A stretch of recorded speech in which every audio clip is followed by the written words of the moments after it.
power and torque, and the angriest V8 sound you've heard.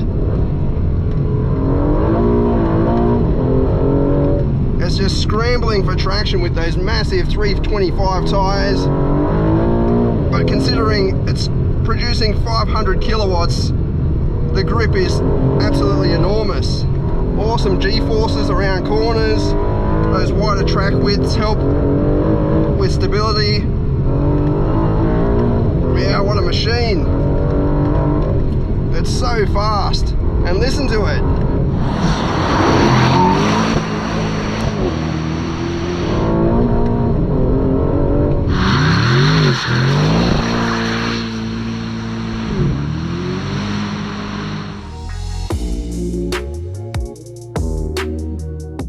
This has got to be one of the coolest and sexiest cars on sale. It's the new Aston Martin DB12, brand new model. It's the sportiest kind of standard DB model Aston Martin has made, and it's the most powerful. There's probably no point in me describing the design. It just has a lot of presence to it. This color is also beautiful. It's got like a gold pearl to it. So in the bright light, it's a very light green, but then in the shadows, it's a darker green. And you don't get much of that gold coming through. Stunning in any case, it really stands out, and it certainly looks like an Aston Martin with that trademark grille at the front, massive rear haunches that are almost horizontal, and a very elegant rear end. The side silhouette is textbook Aston Martin, and at the back I think is the biggest kind of departure from Aston Martin's more traditional design theme. It's got these separated taillights or C-shaped taillights, and then this black section which separates the roof pillar or the C-pillar and the body. Kind of makes it look like the roof is floating. Either way, it looks absolutely beautiful from pretty much every angle. I like these wheels as well. They're kind of got a bronze goldy tinge to it, which matches the gold color flip with the paint. If I had one criticism to this new model, it's the engine. Not particularly a bad engine. It's a Mercedes-AMG V8, 500 kilowatts, 800 Newton meters. It's just that it's a V8, which I think the DB always has to have a V12, you know, just has that presence about it, that majestic charm about it that suits this style of grand touring vehicle. Even so, the performance is monumental. It absolutely hammers along. It gives off a very angry note as well, and you've got different exhaust modes, which we'll go through in a minute.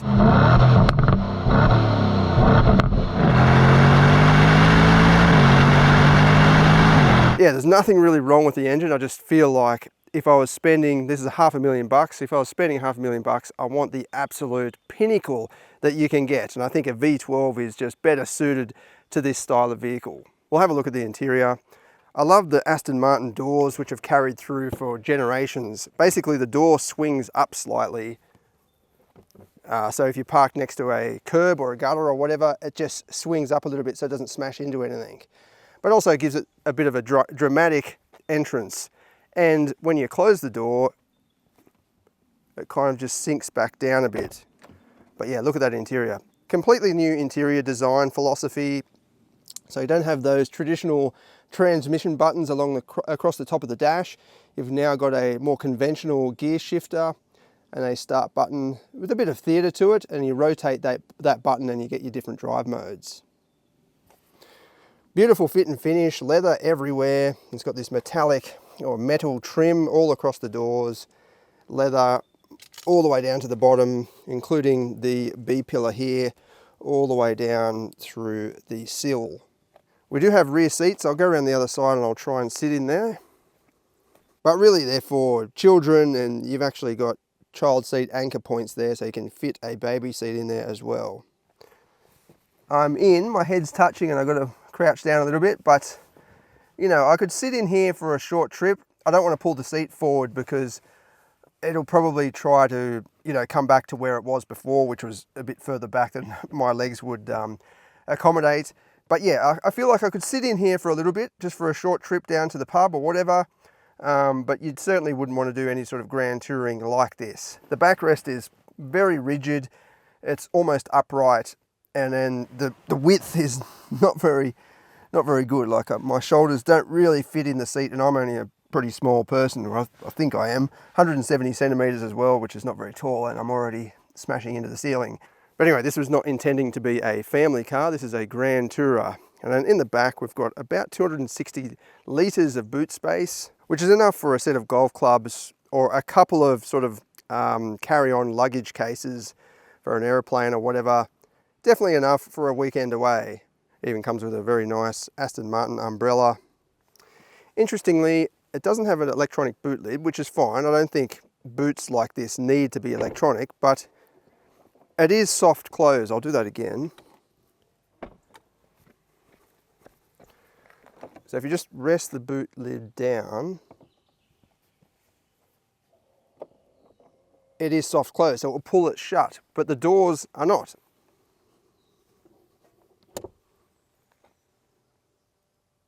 Yeah, a little bit odd. I guess it's less weight having all of those electronic items. Speaking of which, this weighs just under 1,800 kilograms, which is not bad for a modern super Grand Tourer like this.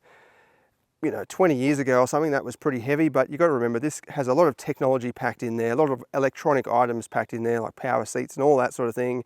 So that does add weight, but yeah, under 1,800 I think is not bad. It's got plenty of power anyway, so the power to weight ratio is still awesome. All right, enough chit chat. Let's go for a drive and see how this beast handles. I've already driven it down here a couple of times just to test it out with the camera off. And yeah, the power is immense. Like it really builds speed very progressively, but it's got awesome low down response as well. You wouldn't really know that it's, you know, not a V12 or whatever. So that argument beforehand it doesn't even matter.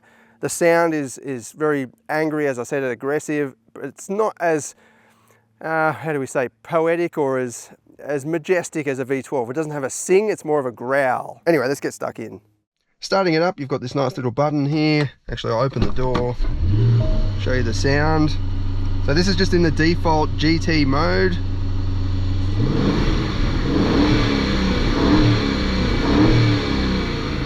You've got a fair bit of V8 noise coming from the front, so the actual engine is making the noise, and a bit of crackling and popping coming from the tailpipe.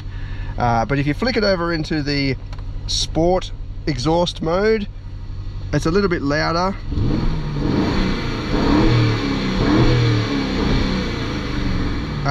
From the tailpipe, and then in the Sport Plus mode, this little symbol changes to red.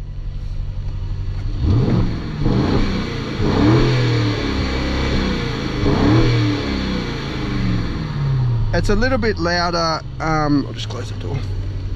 It's a little bit louder in this Sport Plus mode, but mainly when you're driving along. So a lot of these bimodal exhaust systems or tri-modal exhaust systems, you can hear the difference more when you're driving and the engine's under a bit of load and so on. But yeah, it definitely does crackle and pop a bit more in this Sport Plus mode. Speaking of the modes, let's just start from the beginning here and have a quick look. We've got wet, so that's good for, you know, very slippery conditions. The throttle sensitivity is very relaxed. Then you've got an individual mode, GT. That's the default mode. That's what it will start with. There's also a little symbol up here, and then you've got Sport and Sport Plus. So we'll start in GT mode for now. Just quickly on this touchscreen, this is a brand new touchscreen, in-house Aston Martin setup. It's okay, it's a little bit small for modern standards. I mean, if you don't care about touchscreens, then that's fine. It's just a little bit crammed in, and some of the settings and so on are just a bit hard to find. So you've got, I'm in vehicle at the moment, and you've got your drive mode, telemetry. So you've got some cool gauges there, live power output and torque. And then your assistance features, which you can go on and turn on and off. And then your vehicle settings here for your doors and all that sort of thing. But for example, I wanted to turn down the brightness of this main instrument cluster here at night time. There's a little wheel here on the side. I tried that and it didn't seem to make much difference to the cluster screen, but it made a difference to all this. So I've been trying to find how to dim down that screen a bit, and I can't actually find it. I'm sure it's somewhere in the menus here, but yeah, it just seems a little bit confusing and a little bit crammed in. Also, the climate control So you've got the temperature dials on the side here. You've got a separate air conditioning button, which is great, but there's kind of no main climate menu. Like there should be an option along here. You've got car, media, navigation, phone, and then just a home button, but there's no sort of climate area. If I hit air conditioning, it sort of just says activated, and you can hit the fan speed here, and it will show you this screen, which is kind of the main climate control screen, I guess. But it's just hard to immediately jump to that sort of stuff. When you're driving along and you just want to change the, if you want to change the temperature, you use these wheels. If you want to change the fan speed though, it's just a little bit fiddly and a bit not as streamlined as a separate climate control panel.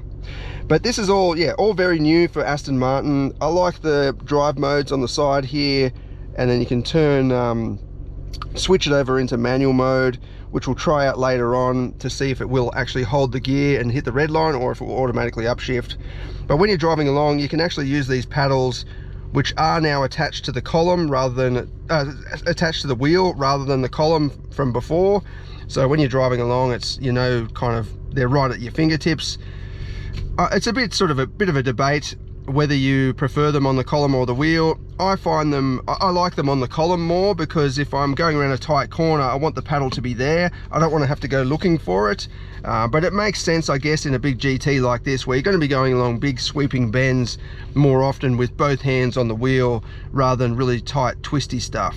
But they're very nice paddles, very big as well, so you can easily grab them even if you are moving your hands around a little bit. They're still within reach. But yeah, you can actually hit the paddle and it will go into a manual mode for a certain time frame, and then if you just leave it, it'll revert back to D, automatic mode, unless you push this manual button down here. And when you push it, it does highlight yellow, and then when you're back, sorry, when you're in D, it's got the D highlighted in yellow, and then when you push this, it goes away, and the manual, hopefully you can see that, is highlighted in yellow just. The instrument cluster is very nice. I like the graphics, cool and calm, and you can change around both sides what you want to display, so trip information or the vehicle information and vice versa. You've also got a couple of different display themes, so you can have 2 circular dials on the outside, or what I had just before with the central dial with the rev counter and speed in the middle, and then 2 different options for the outside there. I'm not a huge fan of this touchpad here, which is borrowed from Mercedes. It's just a little bit fiddly, I find, and sometimes you miss it and you got to like swipe again. It's good technology, but when you're driving along, you don't want to have to fiddle with things, I don't think anyway. I'd rather just have something very easy. It's good to show off stuff like that, but when you're driving, rather just something very simple. The volume control here is very easy, as well as the cruise control function. Attention to detail and quality in here is absolutely outstanding. You've got leather everywhere. Even this sun visor is full leather, and you've got this nice little slidey thing here with some ugly bloke sitting in the seat there. Hopefully that doesn't come as standard for you. And then you've got chrome dials everywhere, even the little fixtures here, nice chrome. And then the climate vents along here, very nice. Only thing I'm kind of a little bit skeptical of is the start button. This little glass feature, it just rattles around very slightly. I've found on course roads at certain speeds, a very specific sort of situation you need to be in, but it does actually get and just rattles in there because it's got a bit of movement. It's got too much movement. Need a tighter tolerance fit there, just so it slides straight in. But yeah, it just moves a little bit. And then the door handle, I find, is just a little bit awkward to grab. It looks nice the way they've tried to merge it in with the design, but you can kind of clip the edge of this trim panel here, and it's, you know, it's a bit weak and it kind of feels like it's going to snap off. You actually have to put your hand right in there. Luckily the door is hinged up, as I said, so it kind of falls down anyway. You don't have to pull it very hard. This has got the awesome Bowers & Wilkins stereo as well. It sounds absolutely magnificent, as you'd expect. Awesome clarity and bass, but you can option different things and different trim colors and so on as well. To start with, we'll just leave it in the GT mode, the default mode. I've got the exhaust on the quieter setting. Aston Martin calls this or describes this as a super tourer rather than a grand tourer, and you can feel it. It's more sporty than a typical grand tourer. It's a bit more hard-edged, including in the steering and even just the throttle response and transmission behavior, even in this default GT mode. For example, if I start to push it a little bit and then hit the brakes, blips the throttle and downshifts a little bit earlier than a typical, you know, relaxed setting for a transmission. It still goes really well in GT mode, of course. You've got all that power, but it's just a bit more calm and a bit more relaxed in terms of the suspension. Speaking of which, the DB12 is based on the same platform as the DB11, but they have made significant revisions to the suspension. It's got new adaptive dampers, stiffer stabilizer bars, and chassis reinforcements. The track widths are also wider to give it a better stance, better handling on the road. There's also an electronic differential, which we'll try out a bit later on. But yeah, in GT mode you can go for a nice cruise, in automatic, and it's, you know, mildly aggressive. I think it's a good setup because it feels enthusiastic and sporty, but not over the top that you want to, you know, get back into a sort of more relaxed mode. It feels, yeah, I like this setup. The suspension is appropriately taut and toned, but it's not bone jarring. It still absorbs this bump, all the bumps on this pretty awful road really, and it's just cruising along nicely. If we flick it over into sport mode now, straight away the gear changes are a bit more aggressive. So that wasn't me changing gears, that's automatically blipped the throttle. The gauges have changed color to a sort of yellowy theme. Throttle response is definitely a bit sharper. But yeah, look at that, it's blipping the throttle by itself. You don't have a sort of S mode for the transmission like some rivals. It's just D or manual. But even so, as I'm changing through to that sport mode, you can tell that the transmission is definitely more enthusiastic and more energetic.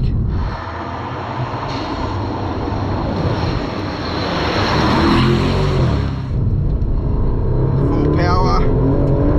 It absolutely hammers along. Like this road is almost too small for this car because it just eats up the straights in no time. Okay, we'll try the Sport Plus mode and manual mode. So I'll flick it over and then we'll push this manual button. That'll give us manual gear shifts.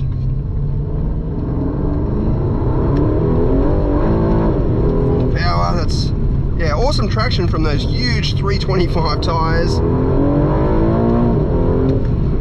And massive acceleration.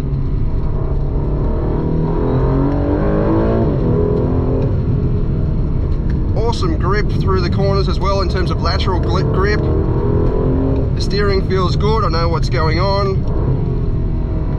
Plenty of noise coming in as well.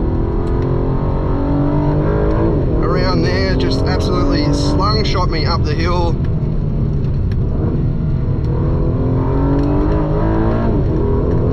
Yeah, it's definitely more of a, as Aston Martin says, a super tourer than a grand tourer, because it's just very aggressive and fast and angry.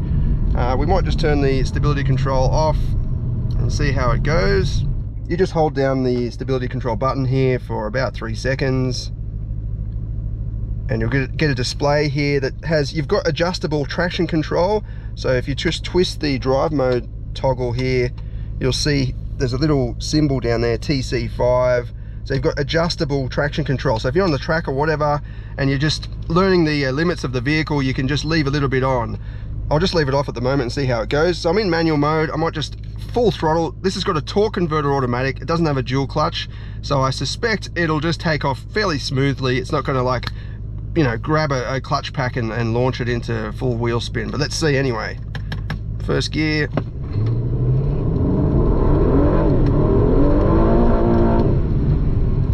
Yeah, it's spun a little bit into second, but nothing too drastic, considering the amount of power this thing has.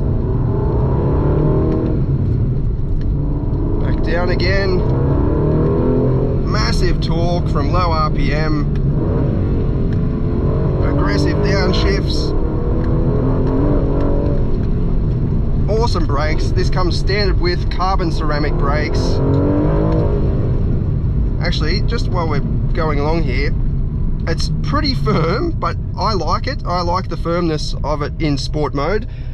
But for example, we can put it back into the sport setting if you're on a bumpy road and still have sport plus everything else. And it's awesome to have that option right there. You don't have to configure the individual mode. I mean, you still can, but it's good to just be able to change it on the go and select or isolate the suspension, and the exhaust for that matter. But yeah, awesome brakes, carbon ceramic. They resist fade, of course, so you can just be pounding laps or whatever, a mountain road, and they'll never overheat. So just then I upshifted to third a little bit early just to avoid wheel spin, but I'll try it again and leave it in second just to see how that new electronic diff handles. Yeah, beautiful.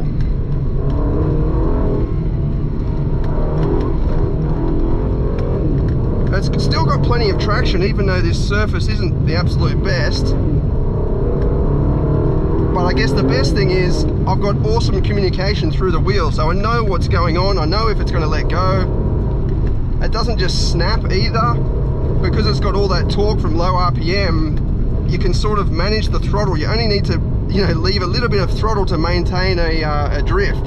You don't need to put a whole boot full in like you do sometimes in a naturally aspirated engine.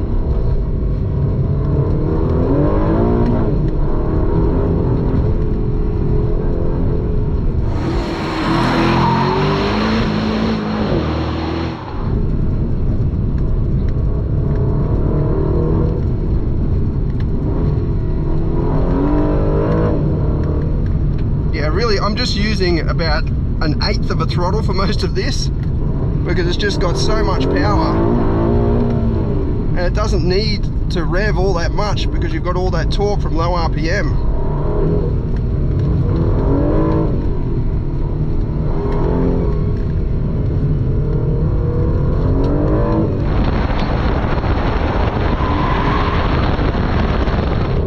Yeah, this is definitely a driver's machine. It's not a luxury Grand Tourer. It's doing what I want when I want.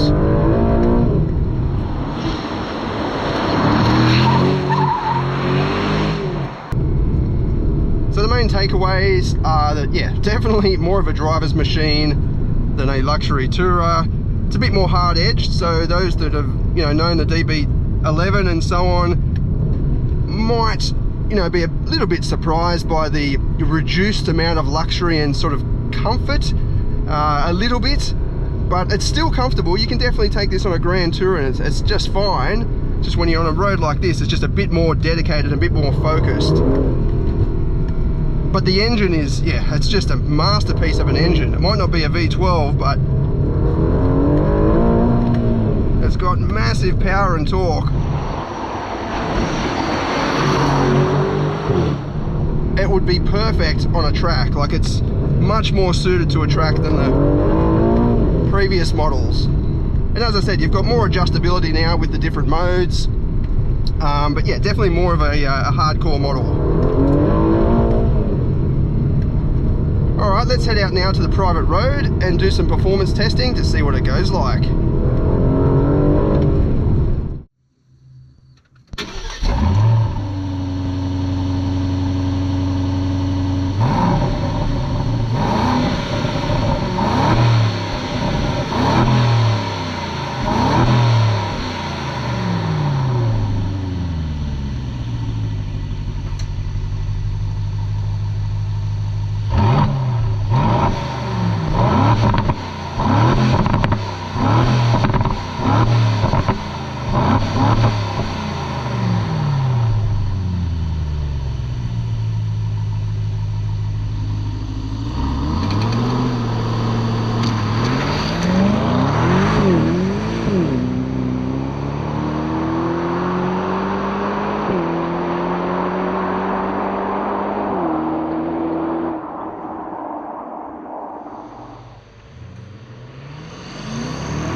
just before we get into it, I'll check if the manual mode actually holds the gears right to red line or if it upshifts by itself. So I'm in manual mode, first gear.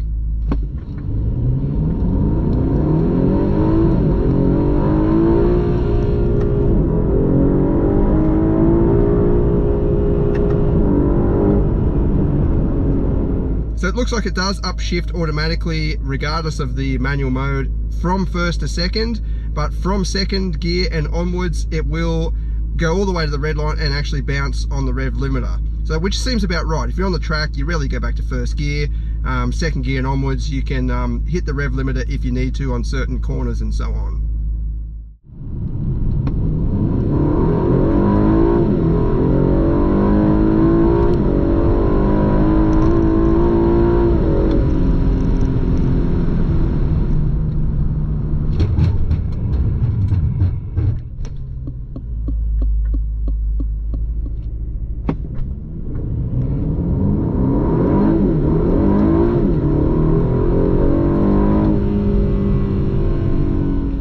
This is with the launch control system.